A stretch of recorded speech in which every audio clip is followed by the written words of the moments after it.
الحمد لله رب العالمين والعاقبة للمتقين والصلاة والسلام على سيد الأنبياء والمرسلين وعلى آله وأصحابه أجمعين، أما بعد، فأعوذ بالله من الشيطان الرجيم. بسم الله الرحمن الرحيم.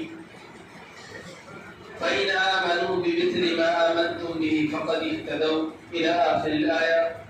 وقال النبي صلى الله عليه وسلم: لو كان نبي بعدي لكان عمر، أو كما قال عليه الصلاة والسلام. میرے محترم بزرگوں اور دوستوں، اللہ تعالیٰ کا لاکھ لاکھ احسان و کرم ہے جو اللہ تعالیٰ نے ہمیں اسلام کی دولت سے مالا مال فرمایا، ہمیں مومن بنایا. ہم اللہ تعالیٰ کا جتنا بھی شکر ادا کریں وہ کم ہے، کیونکہ ایمان کی دولت جو ہم تک پہنچی ہے، اس میں صحابہ کرام نے جو حضور صلی اللہ علیہ وسلم سے جو سیکھا اور انہوں نے جو مشقت اٹھائی اسلام کے لیے، اور انہوں نے جو دین کو پھیلایا حضور صلی اللہ علیہ وسلم کے بعد، اسی کی بدولت آج ہم اور آپ مسلمان ہیں. میرے محترم بزرگوں اور دوستوں، میں نے قرآن کریم کی آیت پڑھی. یہ آیت اصل صحابہ کرام کے بارے میں نازل ہوا ہے کہ فَإِنْ آمَنُوا بِمِثْلِ مَا آمَنْتُمْ بِهِ فَقَدِ اهْتَدَوْا، کہ جو صحابہ کرام جو ایمان لے کے آئے ہیں اور صحابہ کرام جو دین کے لیے محنت کی ہے، اسی جیسا کیا کرو، محنت کرو، اسی جیسا بنو. فَقَدِ اهْتَدَوْا، اور تم لوگ ہدایت یافتہ ہو جاؤ. صحابہ کرام نے جو دین کے لیے قربانیاں دی، اللہ تعالیٰ ان سے راضی ہو کر اللہ تعالیٰ نے ان کے لیے کیا جنت کی خوشخبری سنا دی. اللہ تعالیٰ نے ان کے لیے دنیا میں ہی میں اعلان کر دیا رضی اللہ عنہم ورضوا عنہ، کہ اللہ اور اس کا رسول کیا ہے، اس سے راضی ہے. آج ذی الحجہ کا مہینہ چل رہا ہے اور 26 ذی الحجہ میں حضرت عمر فاروق رضی اللہ عنہ جو خلیفہ دوم ہے، سیکنڈ نمبر کا خلیفہ ہے، حضور صلی اللہ علیہ وسلم کے بعد حضرت ابو بکر خلیفہ ہوئے، اس کے بعد حضرت عمر فاروق رضی اللہ عنہ خلیفہ ہوئے. 26 ذی الحجہ کو ان پہ کیا ہوا، قاتلانہ حملہ ہوا، اور یکم محرم یعنی 1 محرم کو ان کا انتقال ہوا. اسی مناسبت سے حضرت عمر رضی اللہ عنہ کی زندگی پر کچھ روشنی ڈالنے کی کوشش کروں گا، کیونکہ صحابہ کرام ستاروں کے مانند ہے. اللہ کے نبی صلی اللہ علیہ وسلم نے ارشاد فرمایا: اصحابی کالنجوم بِأَيِّهِمْ اقتدیتم اہتدیتم، کہ میرے صحابہ ستاروں کے مانند ہے، تم جس کی بھی اتباع کرو گے راستہ پا جاؤ گے.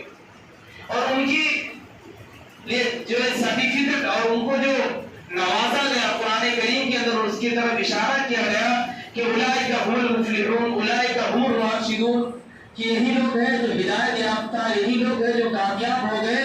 تو ان کے لیے قرآن کریم میں کیا کیا، وہ مصدر سنایا گیا کہ یہی لوگ اصل کامیاب تھے، تم اس کے نقش قدم پر چلو.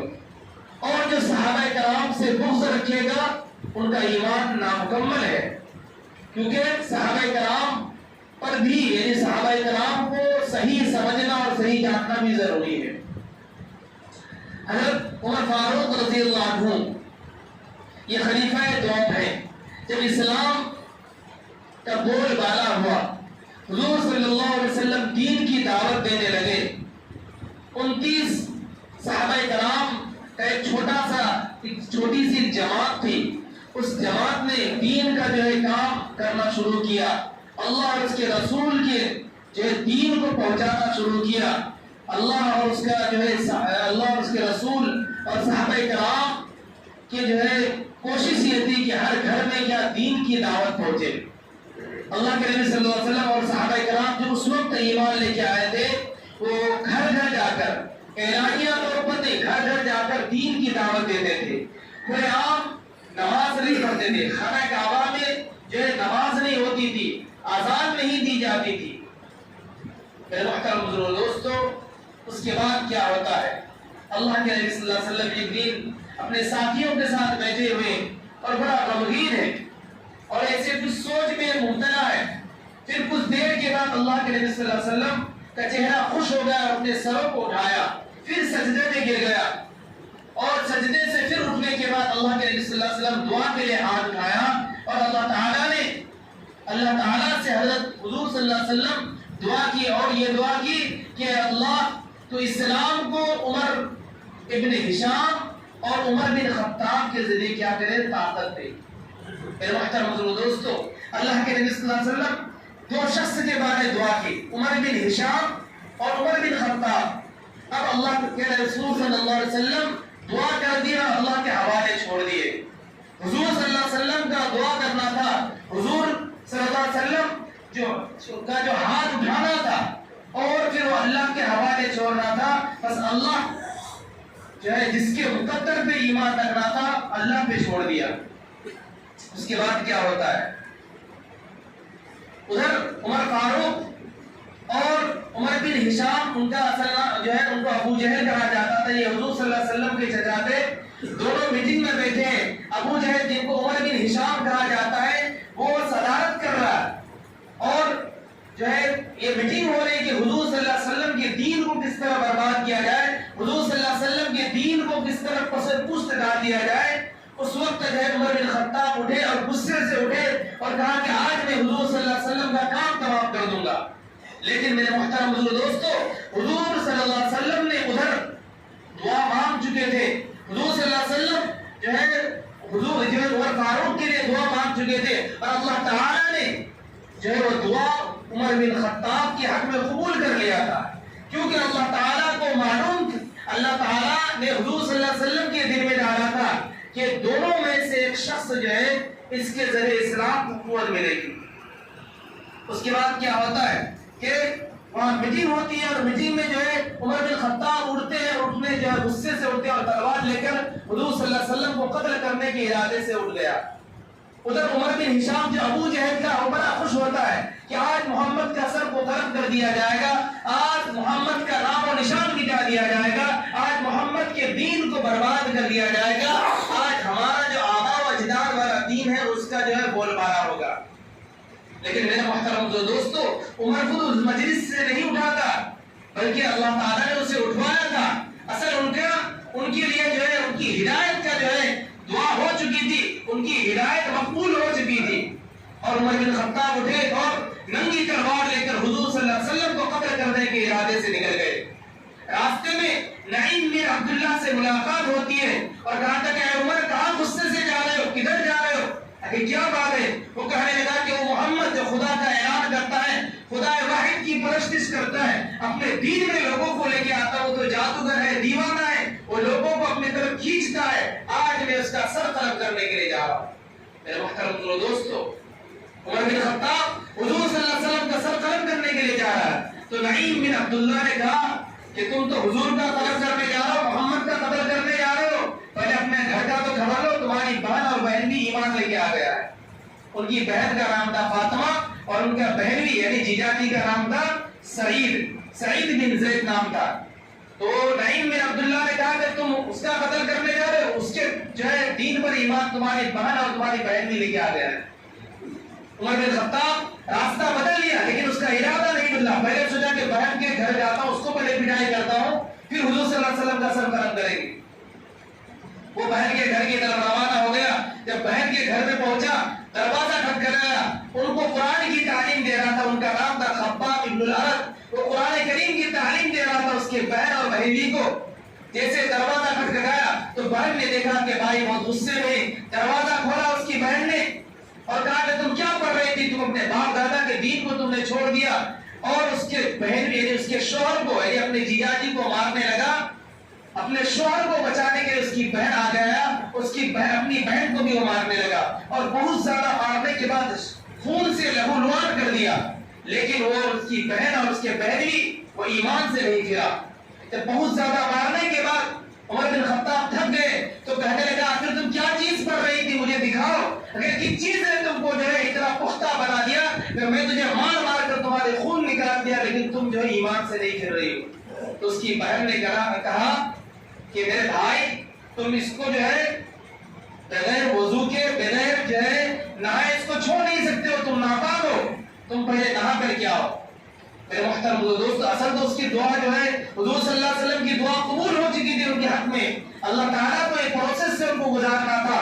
وہ عمر فاروق جو ہے قرآن کریم کو پڑھنے کے لیے وہ غسل کرنے گیا، جیسے غسل کر رہا تھا اس کی جو ہے ناپاکیاں دھلتی جا رہی تھی، اس کا دل صاف ہوتا جا رہا تھا۔ جب قرآن کریم جو ہے غسل کرنے کے بعد ان کے سامنے قرآن کریم کو رکھا گیا تو ان کی جو ہے نظر سب سے پہلے اس آیت پر پہنچی، یسبح للہ ما فی السماوات و ما فی الارض۔ اس آیت کا ترجمہ یہ ہے کہ زمین و آسمان اور اس کے درمیان جو تمام چیزیں ہیں وہ اللہ تعالیٰ کی تسبیح بیان کرتے ہیں۔ ہم انسان ہیں، اس میں جنات ہے، چرند ہے، پرند ہے، اللہ تعالیٰ نے جتنے بھی مخلوقات کو پیدا کیا ہے تمام اس کی تسبیح بیان کرتے ہیں۔ آج ہم مسلمان ہیں کہ نماز نہیں پڑھتے، لیکن ہم نہیں پڑھتے تو ایسا نہیں کہ اس کی مخلوق نہیں پڑھتی ہے، نہیں تو قیامت قائم ہو جائے گی۔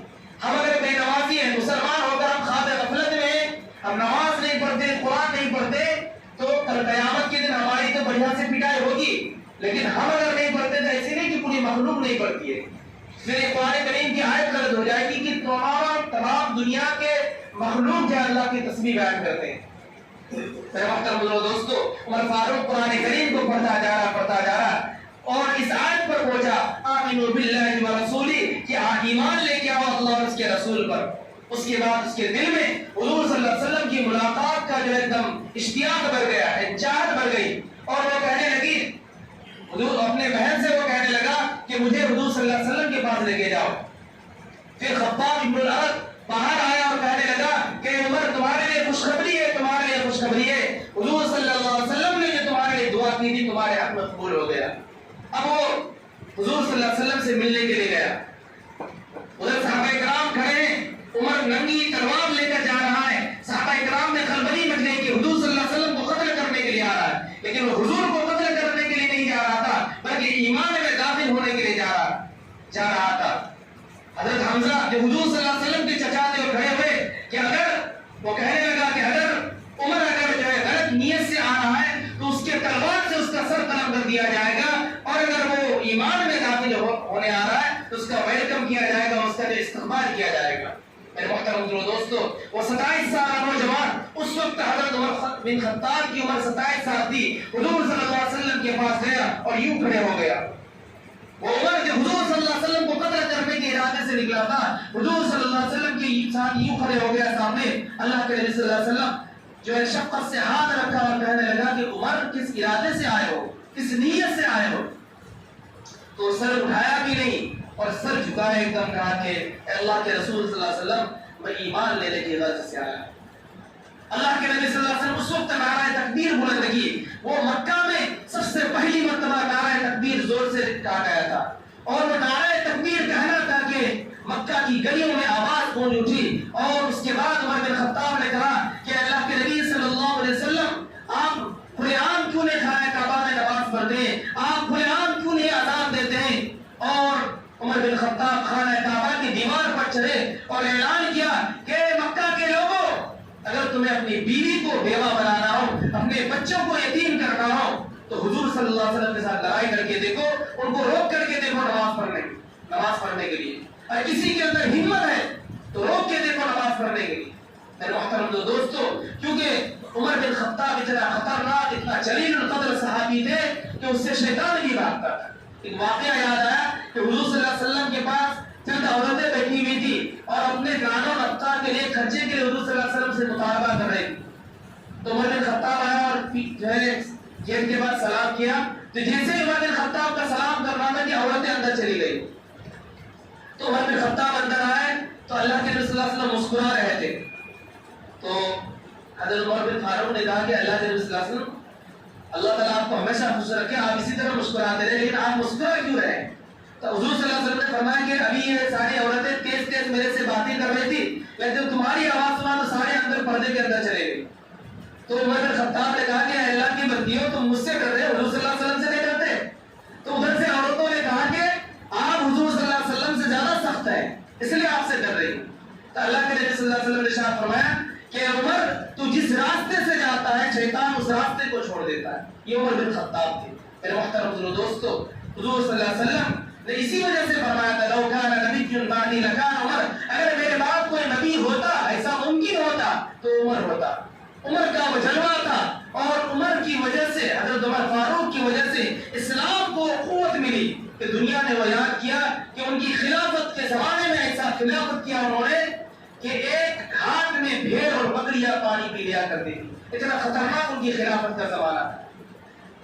بھیڑ اور بکری ایک جو ہے بھیڑیا جو بکری کا دشمن ہوتا تھا، لیکن اس کی خلافت کے زمانے میں انسان تو انسان دور کی بات، جانور بھی ایک دوسرے کا دشمن نہیں ہوا کرتا تھا۔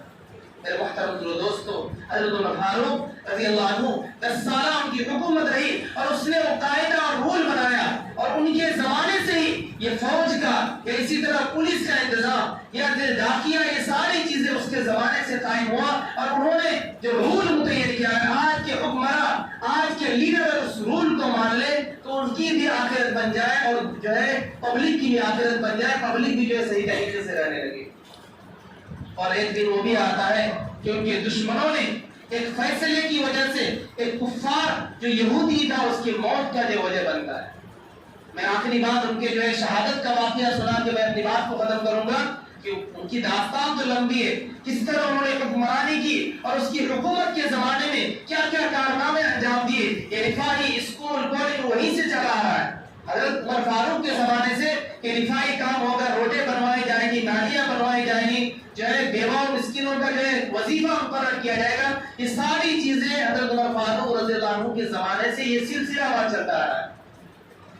اور وہ حکومت جب کرتے تھے تو رات کو جو ہے وہ سوتے نہیں تھے، رات کو پہرےداری کرتے تھے، دیکھتے تھے گلیوں میں جا کر کے کون بچے جو ہے بھوک کی وجہ سے رو رہا ہے، کون بیوائیں ہیں جس کے گھر میں جو کھانا نہیں پکا ہوا۔ میرے محترم دوستو، کئی سارے واقعات ہیں، میں اس واقعات پہ نہیں جانا چاہتا ہوں۔ ان کی شہادت کا اثر کیا ہوا تھا کہ ان کے پاس ایک فیصلہ کے لیے آیا ایک فیروز نامی، ابو اللؤلؤ فیروز نامی ایک شخص تھا یہودی، وہ حضرت عمر فاروق رضی اللہ عنہ کے پاس آیا اور کہنے لگا کہ میرا جو ہے ایک آدمی سے معاملہ ہے، وہ میرے پر بوجھ ڈال رہا ہے۔ حالانکہ وہ جو ہے جھوٹا جو ہے آگے ان کو کہا تھا۔ جب ان کو پوچھا بھائی تم کیا کام کرتے ہو تو انہوں نے کہا کہ میں نجاشی ہوں، بھائی ہوں، میں لکڑی کا کام کرتا ہوں۔ تو کہا کہ جو تمہارے لیے متعین کیا وہ صحیح ہے۔